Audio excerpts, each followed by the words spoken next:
wow. Just freaking wow. Like, fuck. What the fuck? What the fuck is even going on in this anime?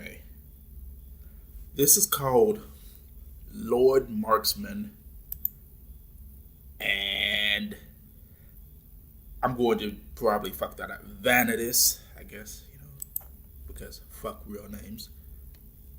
Don't quote me on that. That name is probably real. But this anime is just bad. Now, before you go fanboy raging on me and just crying, this is an opinion, but hear me out. It had a great start. I mean, it had an excellent start. We got the main character. I'm not gonna spoil any names. You guys gotta freaking watch it. Actually, his name is Tigre. Yeah. Anyway, what the fuck would they think with this name? Anyway, it's a cool name. He has a gift with the bow and arrow. Like, this guy is just badass, just really really good. And so we enter the encounter where he and his men, well, not his men, but because he's working for the king. So he goes, and all of his men are slain by the enemy, and the enemy is a small force. So they are a fearsome force. For some reason, not for some reason. I'll get to that. But for some reason, this guy is the lone survivor. The main character powers. That's how main character effects. He gets into this very good tactical position, and he unleashes the arrow that's supposed to have killed the bitch. She's not a bitch, actually. But anyway, that's my position. Supposed to that would have killed anybody. Don't tell me it wouldn't have. But there's a twist to her. She's a war maiden, and she has the power over wind. So that arrow come there, and it stood no chance. Get that shit out of here. That's what she might as well say. That get that shit out of here. So, but she liked that. That turned her on. She went on there. She wants him. And there are some stories where generals see potential in enemies, and they want those men on their side to work for them. But anyway, let's move on. Let's let's evaluate the problems with this anime.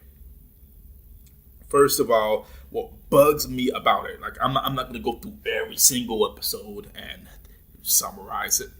I summarized a little bit of the very beginning, because that had a great start. There was something to be pulled from that. Like, he's been captured by the enemy, and now what? Are they going to make him a slave? Nope. This guy can pretty much do whatever he wants, and it's very unrealistic. Like, what? And what also bugs me, and it shouldn't, I get it, it's anime logic, and anime do anime things. But teenage girls, and Japan, anime, they're always 15 years old. So these armies of these hardened soldiers are being run by 15-year-old little girls, 15-year-old teenage girls. We can make the argument and just bump their age up to, early 20s. I'm doing that. Personally, I've been doing that. I like to view them as, even though we know they're probably like 15 years old, because the pattern, it's obvious. But I'm being more lenient here, and just say they're early 20s. But it's hard to take it seriously when you look at the soldiers, and how they just don't even give a shit about their soldiers, man. The soldiers are nothing but cannon fodder. And let me tell you why it's important for generals to love their soldiers and to always visit and talk with their soldiers. Let's take a great rider, Brandon Sanderson. if you ever read, let's say, his Stormlight archive series, and you got the generals. You got like Delanar. He go and he hangs with his soldiers, spend time with them, or you got other generals. They talk to their soldiers, and usually the soldiers would respect the general. I think the soldiers in this anime shouldn't have cared too much about their little girl general, 'cause, like, they're cannon fodder. That's what they are. They're basically cannon fodder. They're dying for nothing. Like pettiness, misunderstandings, the stupidest reasons they're going to war, or maybe just something's dumb. Like, and the resolutions that made no damn sense. Like, let's take the and like I said, I'm not going to really say any names. I'll just say blue-haired chick, who is the rival with the main heroine. Okay, for some reason they had a battle, and then and there was an assassin in her ranks during that battle. They started fighting, and then the main character Tigre saves her ass from the assassin. She smacks him and asks him why, and it was the stupidest fucking scene I've ever seen. I was like, what the fuck's going on here? Like, aren't you killing each other? So, are you telling me these soldiers died for nothing? Two, not to mention earlier when they were just fraternizing with the enemy. I don't give a fuck what connections she supposedly had with the obvious villain guy, whatever. It made no damn sense. It was what. And I look on Crunchyroll and I see high ratings, and I'm just like, huh? Of course, some of the comments are obviously barren. Like, you look, there might be like 3 comments, and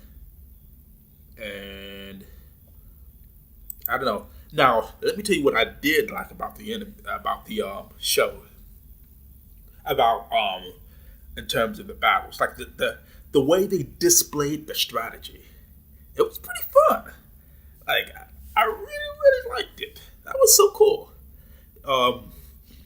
They displayed it really good. They displayed it in the way that even if you're not a war master or whatever, you would understand. You would understand, and they really did a good job of that. They really, really did a good job. But in terms of the characters and the lack of interaction with the soldiers, other than them just being fodder and messenger boys and one-liners and characters that you don't remember,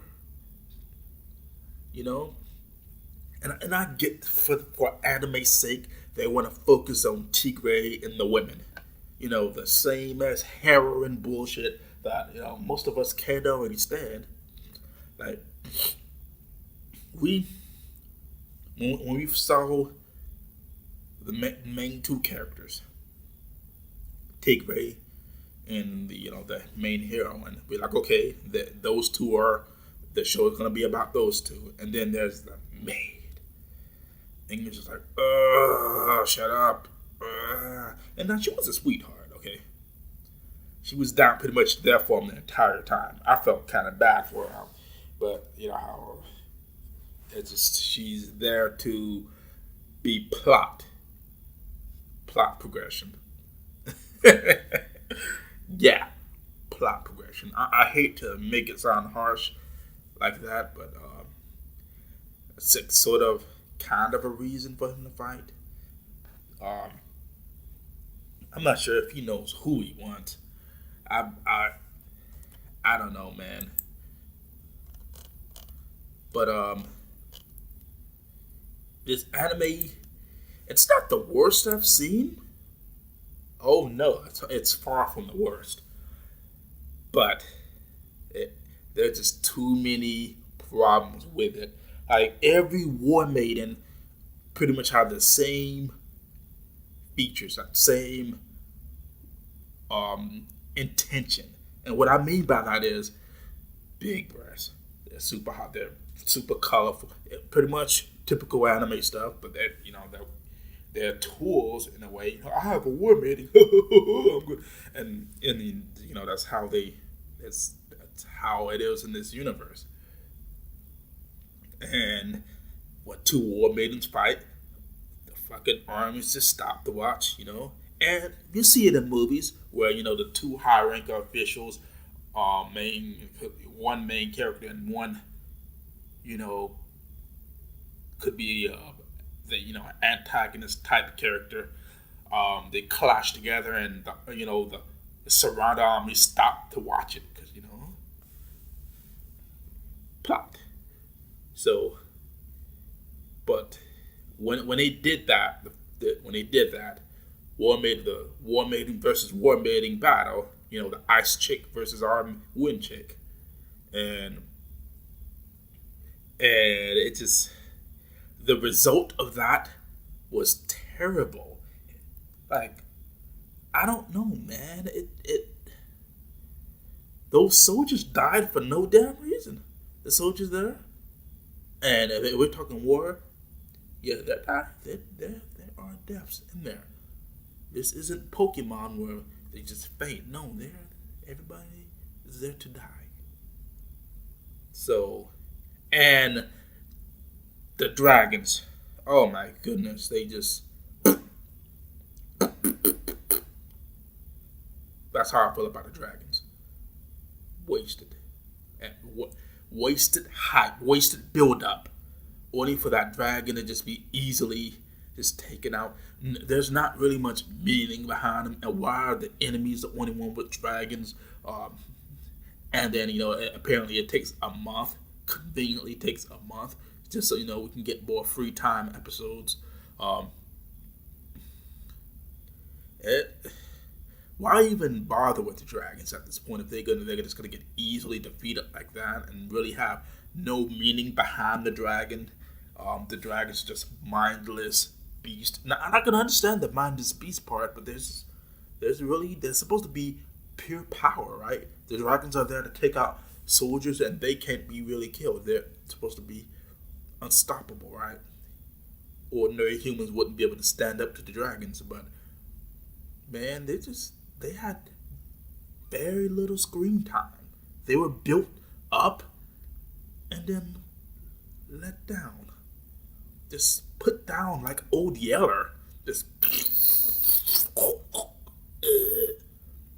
and leaving the viewer shaking their head.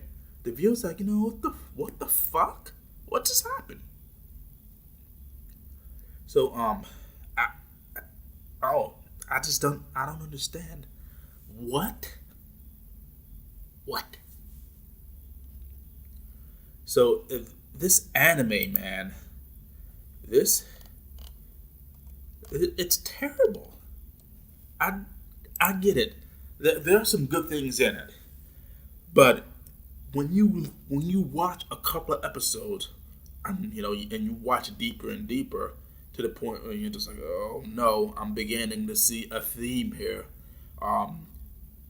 and some of those themes just lacked of originality, but you could see the war maidens are basically, I don't know if I can call them magical girls, but yeah, they're pretty much magical girls. And this show doesn't know if it wants to be about the main character or the magical girls. I know you're thinking, why not both? Why? No!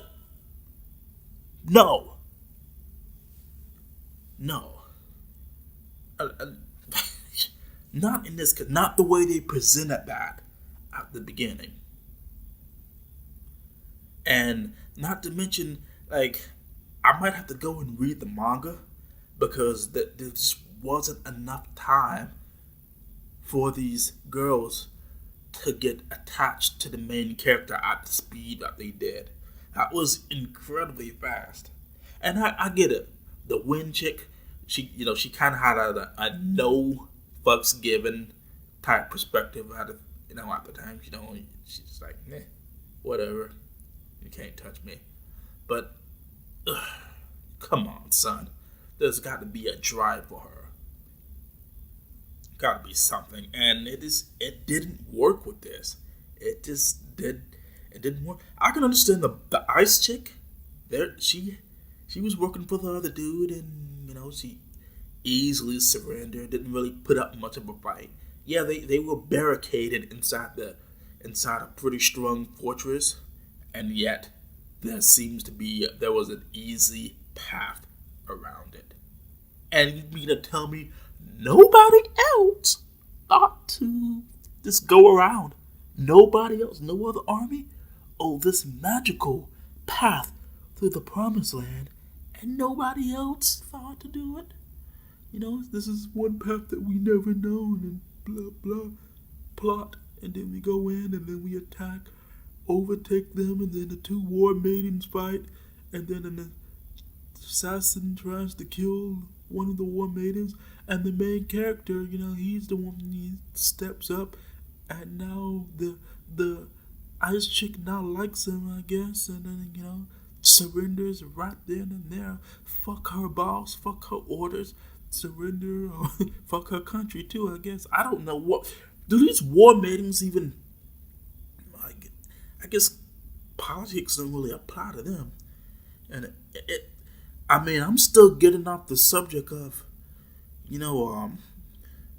teenage girls leading an army of these hardened men, these soldiers.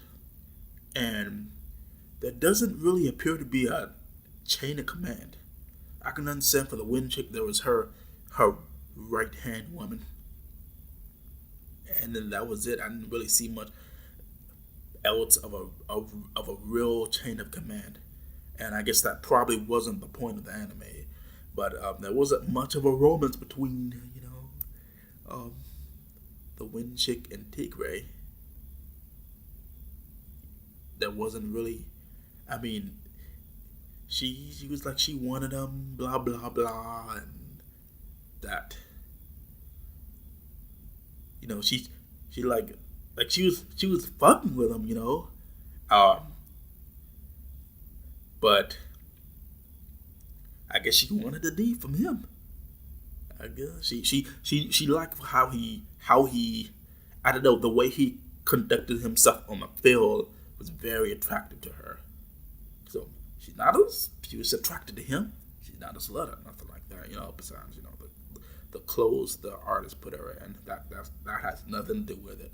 She was attracted to Tigre.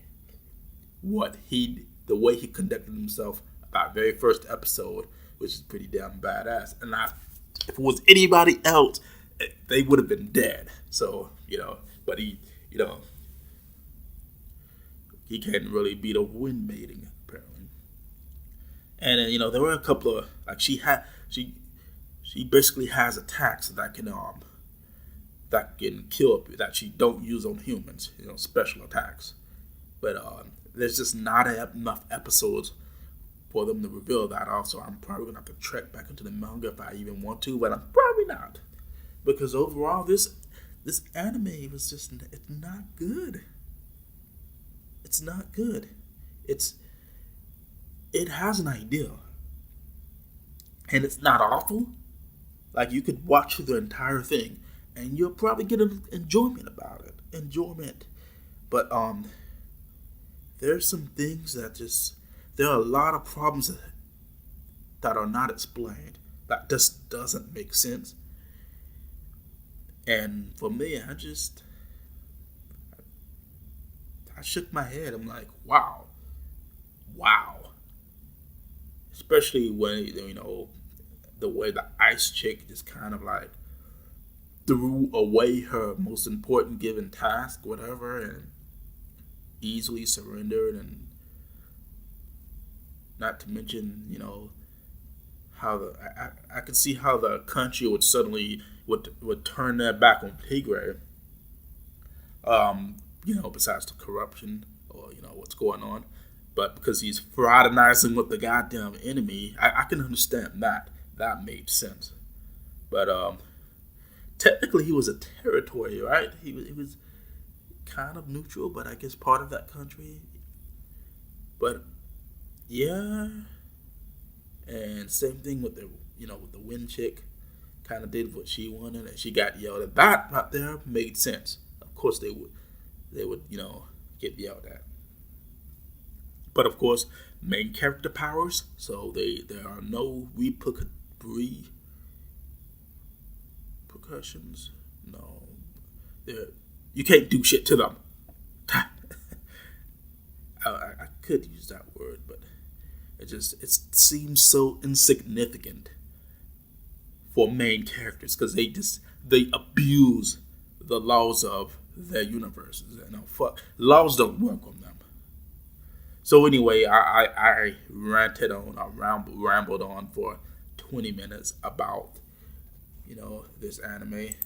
Once again, it is called Lord Marksman and Vanadis.